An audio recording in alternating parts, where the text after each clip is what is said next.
haadha isaa ta'ee jechuudha. Baay'ee nama gaddisiisa dhugaa waaqayyooti. Baay'ee tokko jechuudha. Waggaa 10 guutuu takka biyyatti hin deebine jettee obboleettiin kuni waggaa 10 amaate. Ani obboleessi koo otoo aarsaa ijoollee kee sadan keessa tokko aarsaa godhiiti haadha kee hambifadhunaa jedhaniiru ta'e lamatti hafee ijoollee koo lamatti hafee ijoollee koo keessaa tokko aarsaa godhee haadha koo hambifachuu otoo hin danda'a ta'e maaloo otoo natti maniiru ta'e har'a garuu ani biyyas galuu hin danda'u qaraamaa keessan jira jette obboleettiin kun. Qaraamaa yeroo jettan akkuma beekamu jireenyuma ishee fooyyeffachuuf jecha ala baatee yookiin immoo bakka irraa hojjetachaa jirti seeraan aladha. Yeroo itti haati ishee duute kanatti ilmaan ishee illee lafa lixan abanii jechuudha. Yeroo kana awwaalcha haadha ishee sin agarree waan takkatti nafne jechuudha. Haadha isheetti sinafne awwaalcha isheetti sinafne ijoollee ishees namatti abbaa harka taa'u abanii akkasumallee maallaqa waggaa 10 hojjettes bilaasha taate jechuudha. Hadaraa keessan obboleettii kana bira dhaabbadhaa isiniin jedha. Sheer godhaa fi viidiyoo kana waan gargaartanii yoo dhabda yoo maallaqa dhabdan illee sagalee walii ta'uun dirqama obbolummaa keenyaati. Boru waan nurra ga'uu hin beeknu. Barri kun bara harki bitaa harka mirgaa ganu ijji kee mirgaa ija kee mirgaa bitaa ganudha jechuudha. Ofiin amaniina bara kana naman amaniina. Eenyumaanuu jireenya keessan keessatti hin amaniina. Dhugaa waaqayyo isiniin jedha.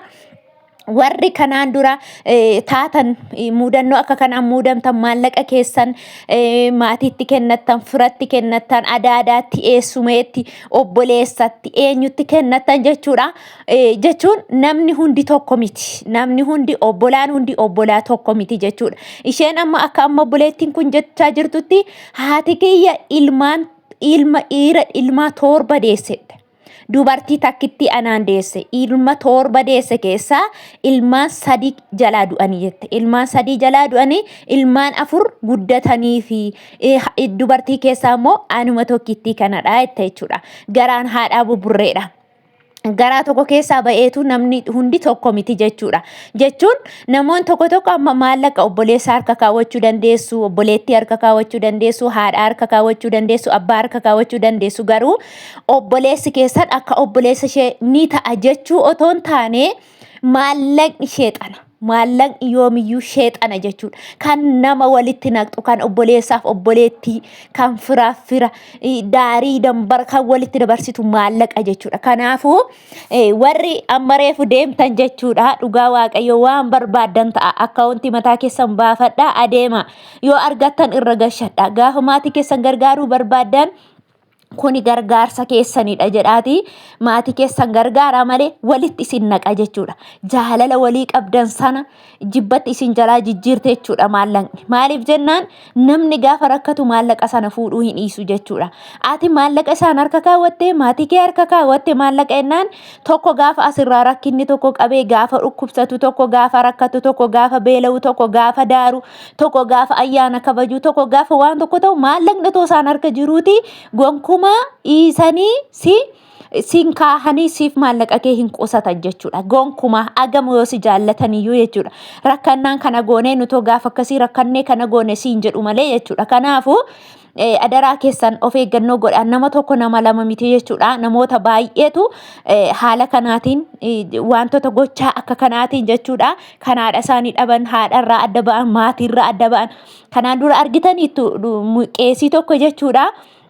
Qeesiin tokko intala isaa akkasuma kaadee lafa yoo barbaadde akkuma warra kaaniitti kutaa tokko sii hira malee kan jedhe sana yaaddattu yoo ta'e jechuudha. Gizee tokko yoo barbaadde akkuma ijoollee koo warra kaaniittan kutaa tokko siif hira malee wanta kanarraa hin qabdu iddoo ati jettee maallaqa kee iddoo ati geessite wanta akka hin beeku jedhee miidiyaa igiroo miidiyaa kan jedhu irratti gadi ba'anii walimatan jechuudha. Kuni maallaqaaf jecha abbaa ofiis abuu maallaqaaf jecha haadha ofiis abuu waa hedduu ta'utu jira jechuudha. Kanaafuu otoo isaaniin hin dhabiin otoo abbaa kee haadha kee fira kee irraas adda hin ba'iin yoo dandeesse amma barri bara toreelu akka duriillee miti jechuudha.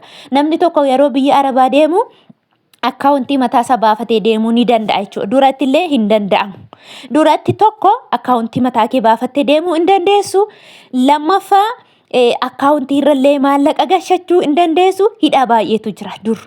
Amma garuu hidhaan sun hin jiru jechuudha. Asumatti maallaqa kee kan irra galchattu qopheeffattee deemta jechuudha. Akkaawuntii baafattee yoo deemte, yoo barbaadde fuutee yoo deemte, barbaadde immoo namatti laattee yoo deemte iyyuu hin dandeessa.